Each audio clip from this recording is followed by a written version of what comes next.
Então, amados irmãos, eu quero você na sua casa, se você deseja, pode se pôr de pé, faça como se estivesse na igreja. E vamos abrir nossas Bíblias em São João, capítulo 6. São João, capítulo 6, verso 60 até o versículo 71.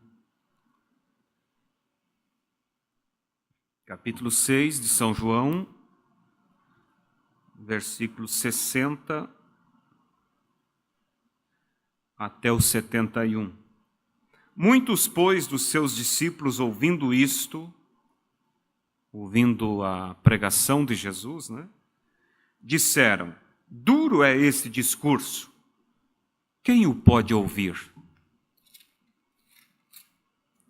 Sabendo, pois, Jesus em si mesmo que os seus discípulos murmuravam disto, disse-lhes: isto vos escandaliza?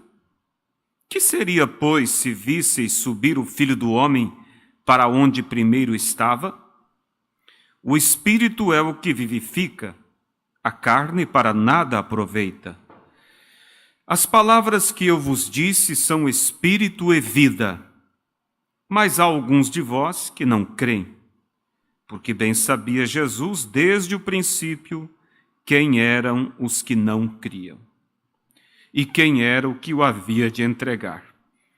E dizia: por isso eu vos disse que ninguém pode vir a mim se por meu Pai lhe não for concedido. Desde então, muitos dos seus discípulos tornaram para trás e já não andavam com ele. Então disse Jesus aos 12: quereis vós também retirar-vos? Respondeu-lhe, pois, Simão Pedro: Senhor, para quem iremos nós? Tu tens as palavras da vida eterna. E nós temos crido e conhecido que tu és o Cristo, o Filho de Deus. Respondeu-lhe Jesus: não vos escolhi a vós os 12, e um de vós é um diabo.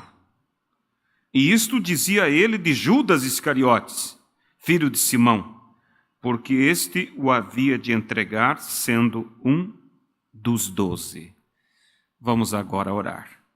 Pai Santo, bendito Deus, lemos a tua palavra e rogamos agora que o Senhor vivifica ela, Pai, e nos abençoe no nome de Jesus Cristo.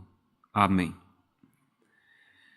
Amados, nós vamos nessa oportunidade falar sobre o tema as 3 classes de crente. 3 classes de crente. O nosso mensageiro, o profeta, nos afirma que por menor que seja um grupo, uma igreja, ainda assim há as 3 classes de crente ali. E é claro que nós estamos interessados em estar na classe correta, E as 3 classes são as seguintes: o primeiro, o crente verdadeiro, depois o crente incrédulo e, por último, o crente manufaturado, fabricado. Eles sempre estão em todos os grupos. Ali sempre está essas 3 classes de crente. Nós vamos ver que, mesmo no grupo de Jesus, havia essas 3 classes. Estavam ali claramente definidas naqueles que acompanhavam e seguiam Jesus. Os crentes verdadeiros, os 11 apóstolos. Os incrédulos, aqueles 70 discípulos, porque havia os 12 apóstolos, mais 70 discípulos que auxiliavam a pregação do Evangelho. Então, o verdadeiro estava ali, que eram os 11. Os incrédulos, os 70 discípulos. Logo nós vamos ver por que eles eram incrédulos. E o crente fabricado, manufaturado, o Judas Iscariotes. Mas vamos primeiro falar sobre o crente verdadeiro. Eu creio que ele deve ter o primeiro lugar. Vamos falar primeiro sobre ele. Um crente verdadeiro, um crente genuíno, ele não deve ser esperto aos olhos do mundo. E ele nem tampouco deve ser educado segundo o mundo. Nós vamos ver em Pedro, o qual representa o crente verdadeiro, e nós vemos que ele era ignorante, ele era iletrado, não tinha estudos, mas ele tinha a revelação divina de quem era o Cristo. E nos momentos decisivos, ele se posicionou por Deus e pela sua palavra. Mesmo sem ter estudos, mesmo sem ter o conhecimento que a ciência religiosa daqueles dias trazia para aquele povo. E nós vemos hoje que a coisa tem se degradado na questão do nível espiritual no meio do povo chamado cristão, tem decaído de tal forma que uma das características ou uma dos itens a ser averiguado para escolher, por exemplo, um pregador, um pastor, em alguns casos, em algumas denominações, é submeter aquele homem a um teste psicológico, a um psicólogo para ver se ele tem um grau de QI suficiente para ocupar aquele posto, quando na verdade nunca foi assim. Deus nunca submeteu os seus homens a um estudo científico, psicológico, mas submeteu eles a uma experiência com Deus. Esse era e é o requisito escolhido por Deus para escolher um líder, um pastor, um pregador. É essa experiência com Deus. Se Pedro fosse passar por um teste psicológico, ele levaria a nota mais baixa possível. Ele era um homem totalmente desqualificado naturalmente, mas qualificado espiritualmente em razão da sua conversão, da sua experiência com Deus. Fez que o próprio Deus confiasse a ele as chaves do reino dos céus. Então veja que Pedro representa esse crente verdadeiro. E Jesus, quando ele estava ali com esses três grupos, três classes, vamos dizer, dentro da sua igreja, do seu rebanho, Jesus era tido como um grande homem por todos, enquanto ele curava, enquanto ele multiplicava os pães, enquanto ele transformava a água em vinho, ele era tido como um grande homem. Mas quando ele chegou com a doutrina, ele chegou com a palavra, ali separou o trigo da palha. Ali foi o momento de separar as classes. E veja vocês que nós estamos agora, vivendo no período da era de Laodiceia, onde Cristo, a Bíblia diz, foi colocado do lado de fora da igreja.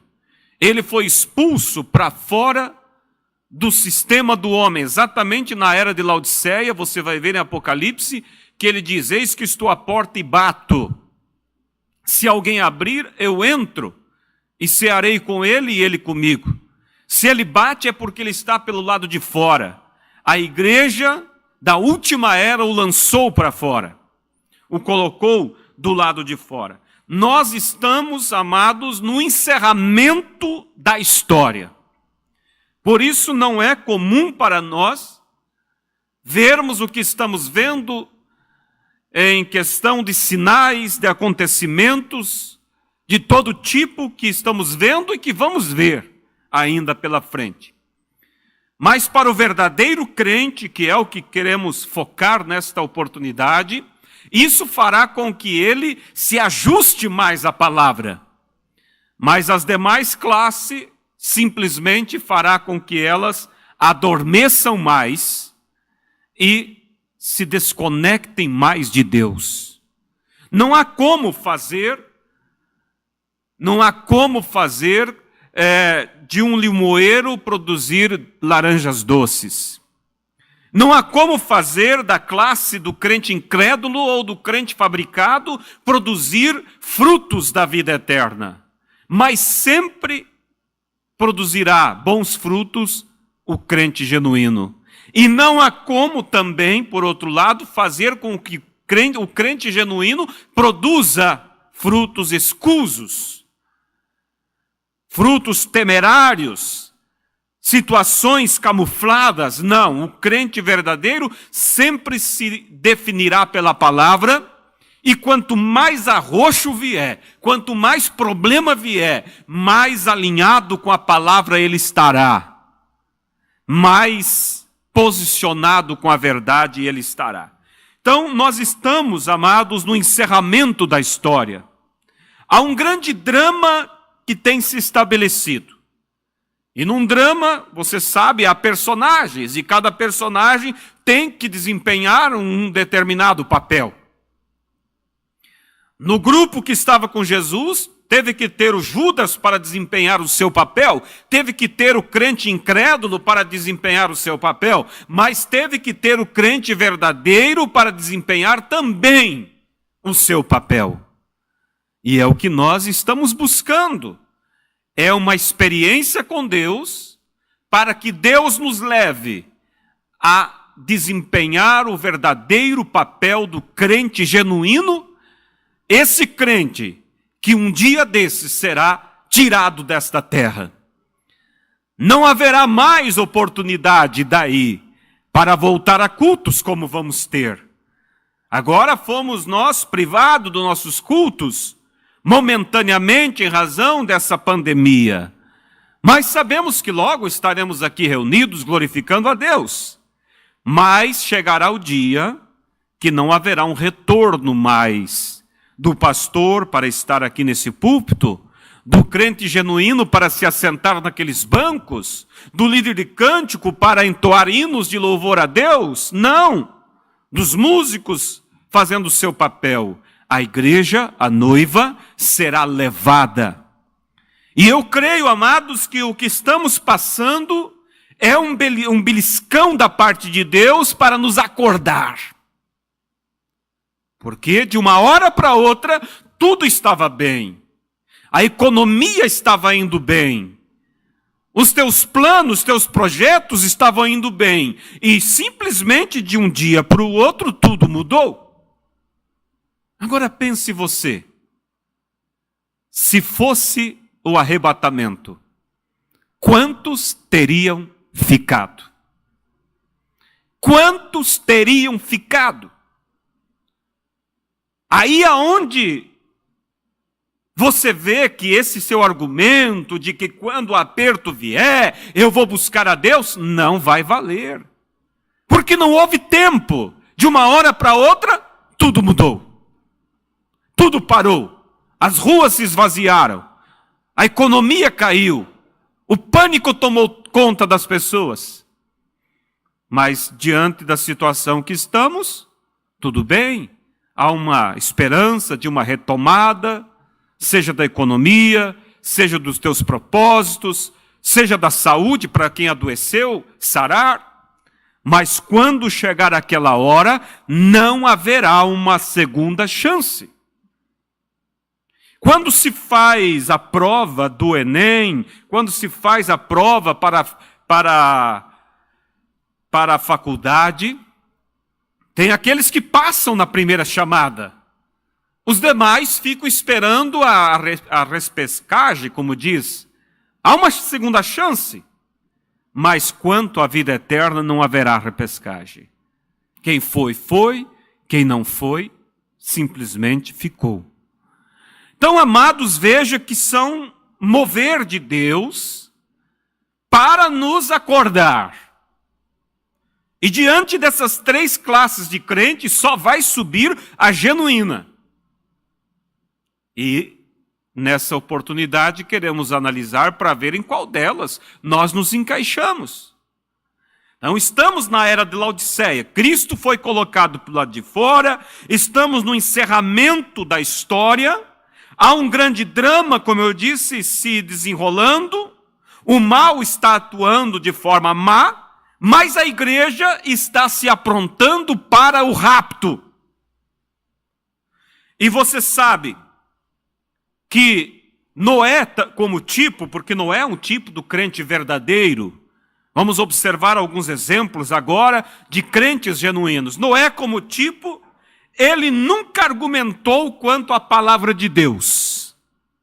Então, para nós verem quais dos grupos estamos, se é o grupo do genuíno, do incrédulo ou do manufaturado, vamos olhar as características deles.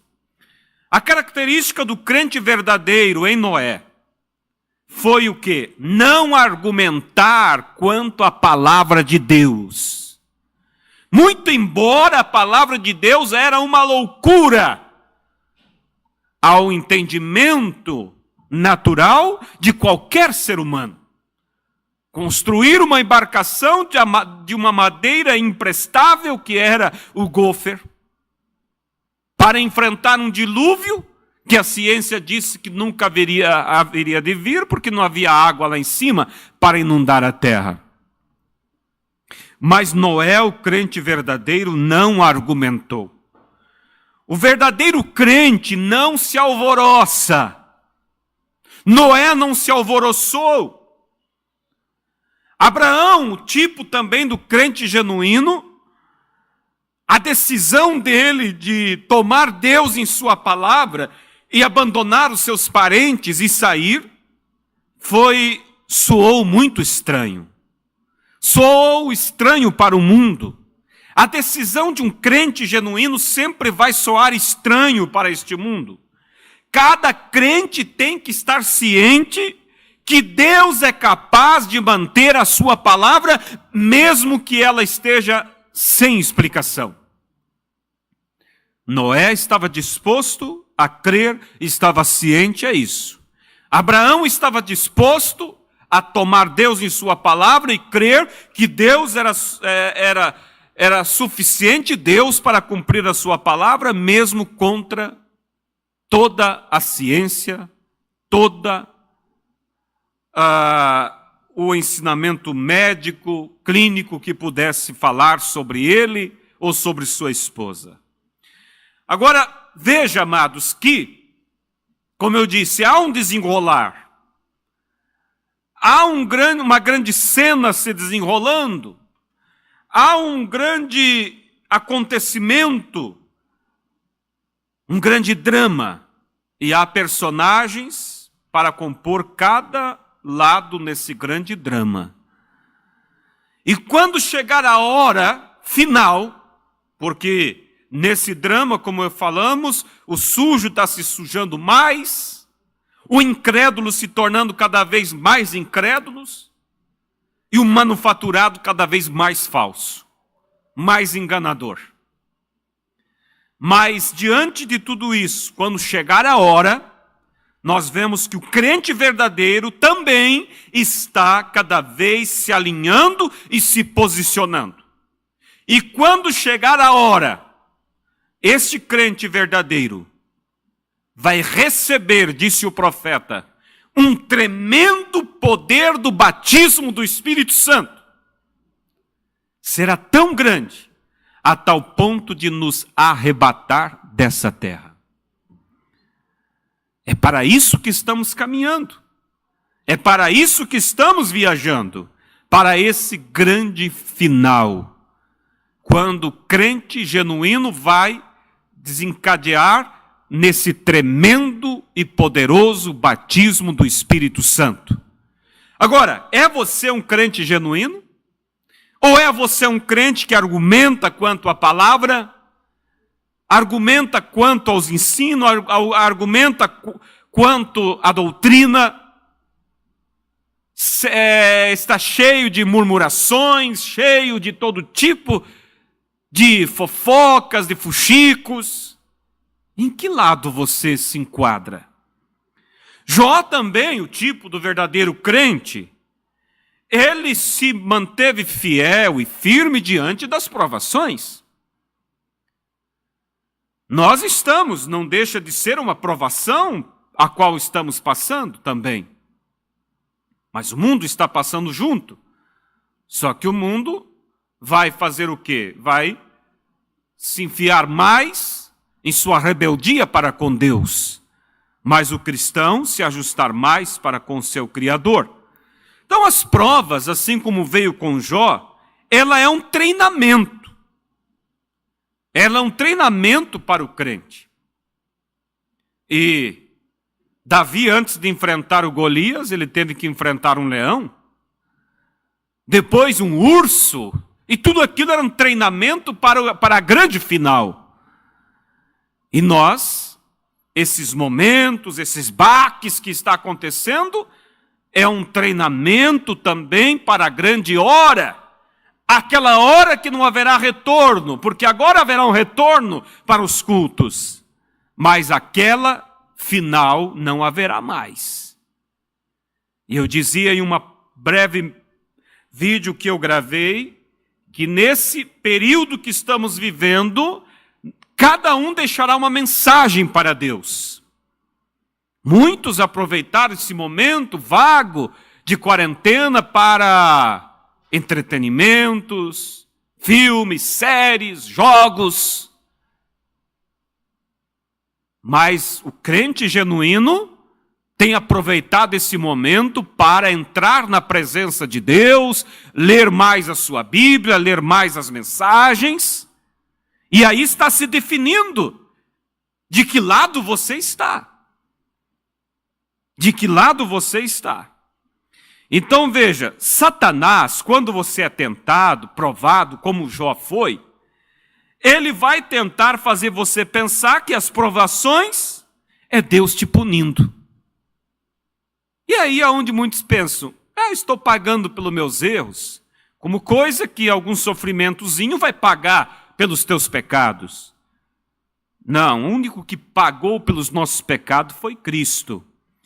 Então Satanás vai tentar fazer você pensar que essas provas, que as provações que você enfrenta é Deus te punindo. Mas na verdade, sabe o que é? É Deus permitindo Satanás te atingir para temperá-lo, para moldar em você a imagem de Cristo. Quanto mais pressão vem, mais vai moldar o genuíno cristão. Mas as outras qualidades de crente vão também mais se enraizar nas suas características erradas, as quais eles têm. Então o crente verdadeiro não questiona as provações, não questiona a doutrina, não questiona a palavra de Deus. Ele simplesmente baixa a cabeça e faz como Maria: cumpra-se em mim a sua vontade. Agora, falamos até aqui sobre o crente verdadeiro. Mas temos também o crente incrédulo e o fabricado. Vamos falar pouco sobre eles, porque até eles não merecem tanta nossa atenção. Mas o crente incrédulo está representado nos 70 discípulos, como eu disse. Eles estavam seguindo Jesus em razão das bênçãos, em razão da cura, em razão do pão multiplicado. Mas eles nunca creram em Jesus Cristo. É o tipo de muitas pessoas que vêm, se unem à igreja, Porque o crente verdadeiro não se une à igreja, ela nasce nesse corpo através de uma experiência por Deus. Mas o crente incrédulo, ele vem e se une, às vezes, por causa de uma bênção que recebeu. Ou até mesmo em razão de algum perigo lá fora, algum medo, alguma circunstância. E ali estavam aqueles 70 discípulos, seguindo Jesus, em razão das bênçãos. Mas quando a palavra veio, e Cristo se colocou como Filho de Deus, o próprio Deus em carne, eles se levantaram, logo pegaram o seu paletó, vamos dizer, e disseram: vamos embora. Este homem se faz Deus sendo homem. E realmente ele era Deus, ele era o Verbo que se fez carne. Eles simplesmente viraram as costas e foram embora. É o tipo do crente que vem à igreja. Mas quando a palavra corrige, quando o pastor chama e diz isso está errado, eles franzem o nariz e diz: eu vou procurar outra igreja. Eu não vou vir mais. É o crente incrédulo, ele não crê, ele está ali por alguma circunstância, às vezes porque até pensa em arrumar um casamento ou qualquer outra coisa, mas não crê na palavra, não crê naquilo que está escrito. E temos também o crente fabricado. Esse vai mais longe. O crente incrédulo, você vê aqui os 70 discípulos, que logo eles viraram as costas e foram embora. Jesus trouxe a palavra, trouxe a doutrina, levantaram, viraram as costas e se foram. Mas o crente fabricado continuou, que é o Judas. E continuou, irmãos, o crente fabricado vai até quase o fim, junto. Ele torna-se popular até entre a igreja. Ele fica ali esperando uma oportunidade para mostrar também a sua cor. Ele fica concordando com cada palavra, ele fica dando amém, até que ele consiga um lugarzinho, uma brecha, onde haja uma fraqueza, para ele agir. Foi o que Judas fez. Seguiu. Os 70 foram embora, os crentes incrédulos. Mas o Judas continuou. Foi até a ceia, foi até o culto de ceia. Estava ali junto, participou da ceia. Se fabricando, querendo demonstrar uma santidade, uma aparência. E ele era tão falso, tão fabricado, que até os discípulos não percebiam que ele era o falso. Porque Jesus disse: um de vós há de me trair. Cada um dos discípulos olhou para um, para outro, olharam para Judas e pensaram: Judas não pode ser. João, também não. Tiago, também não. Aí eles se viravam e diziam para Jesus: porventura sou eu, mestre? Quer dizer, eu olho para cada um, parece cada um melhor do que eu. Quando olhava para Judas, parecia o melhor de todos. Veja que o fabricado, ele engana. Só que o fabricado, ele foi até quase o fim, mas ele não foi até o Pentecoste. Ele não foi até receber o batismo do Espírito Santo, ele saiu antes. Ele encontrou uma brecha para trair a Jesus. Agora, amados, encerrando, de que lado você está? Olhando as características que citamos aqui, do crente verdadeiro, que não argumenta, que baixa a cabeça e crê, segue, não se apavora, não se agita, que toma Deus em sua palavra. Olhando o crente incrédulo, que é aquele que está ali e ouve, o pastor fala e diz: olha, essas roupas não estão adequadas, irmã, não use, pois no outro culto ela vem com a mesma ou com a pior. Chama no escritório, porque não bastou a advertência do púlpito. Chama no escritório, conversa. Eu não sinto, quando eu sentir de mudar, eu vou mudar. Quer dizer, eu não creio, eu não vejo como o Senhor vê. Esse é o incrédulo. Agora o fabricado não. Quando o pastor fala, ele diz amém. E ele demonstra em suas atitudes que crê. Quando no fundo, ele é um baita de um falso. Ele está ali com um objetivo, como Judas. E Judas tinha um objetivo financeiro. E quando ele viu Jesus dizendo que seria entregue e morto, ele pensou, ora, se é que ele vai então logo ser preso, vou ganhar um dinheiro com ele enquanto posso. Agora, de que lado você está? Encerrando, eu quero deixar essa pergunta para você meditar, para nós meditar, de que lado nós estamos.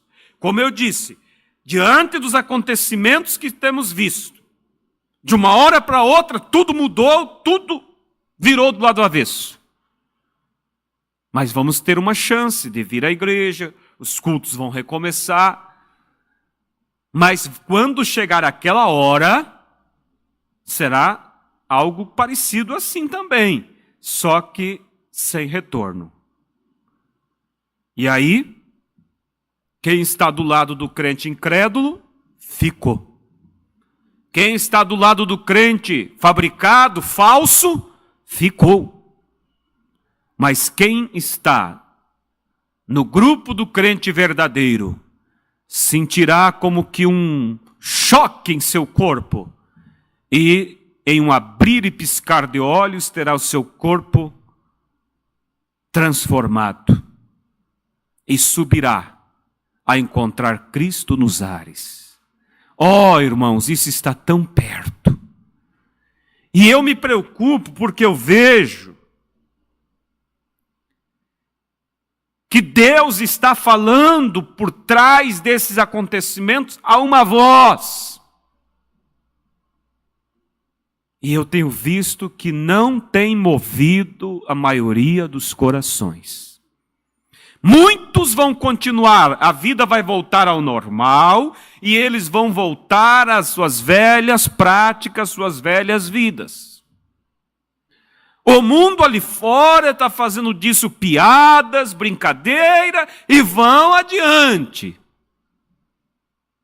E não vê que há uma voz. Mas Deus é a praga? Jamais. Deus simplesmente segura o grande cachorro, que é o diabo, pela corda. De vez em quando ele dá uma frouxada na corda, para que ele possa dar uma mordida, para que as pessoas se acordem. Mas eu tenho percebido que isso não tem chamado a atenção, não. Para alguns, sim. Para o crente verdadeiro, sim. Isso o ajustou mais a Deus. Isso o levou a colocar em ordem algumas coisas que precisavam, porque ele está atento. Mas eu encerro perguntando, de que lado você está? Olhe essas características. Olhe para os personagens da Bíblia. Pergunte a você mesmo, se eu estivesse lá, nos dias de Noé, de que lado eu ficaria? É fácil você dizer ficaria do lado de Noé. Mas para saber se você ficaria mesmo, olhe as suas atitudes hoje. De que lado você está? Vamos nos colocar de pé, mesmo aí na sua casa, e vamos falar com Deus. Preciosíssimo e eterno Pai, não é tempo de brincadeira. Senhor, há uma voz ecoando por todos os cantos da terra.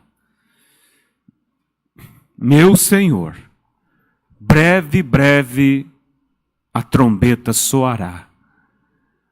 Deus querido, breve, um tremendo batismo do Espírito Santo virá.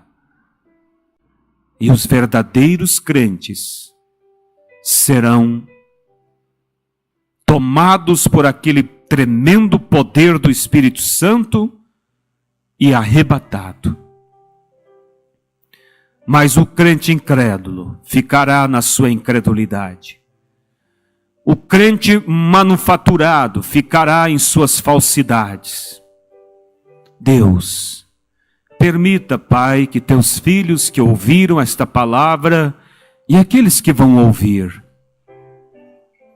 Pai, que eles possam correr a Ti e dizer: Pai, ainda há tempo. Ainda as coisas têm uma segunda chance ainda. Mas Tu está dizendo que um dia haverá e não haverá uma volta. Pai, eu peço que o Senhor agora continue o que foi falado. Deus, se a palavra, se os sinais não movem os corações, o que é que vai mover, Pai? Deus, desperta nossas vidas, Pai. Tira toda fofoca, todo fuxico, todo mexerico, Pai. Todo entretenimento errado, todo argumento próprio, tira de nós, Pai. Ajude teu povo, nos ajude. Refletirmos ao Senhor e sermos cheios com teu Espírito Santo. Pai, é o que eu te peço nesta hora, em nome do Senhor Jesus.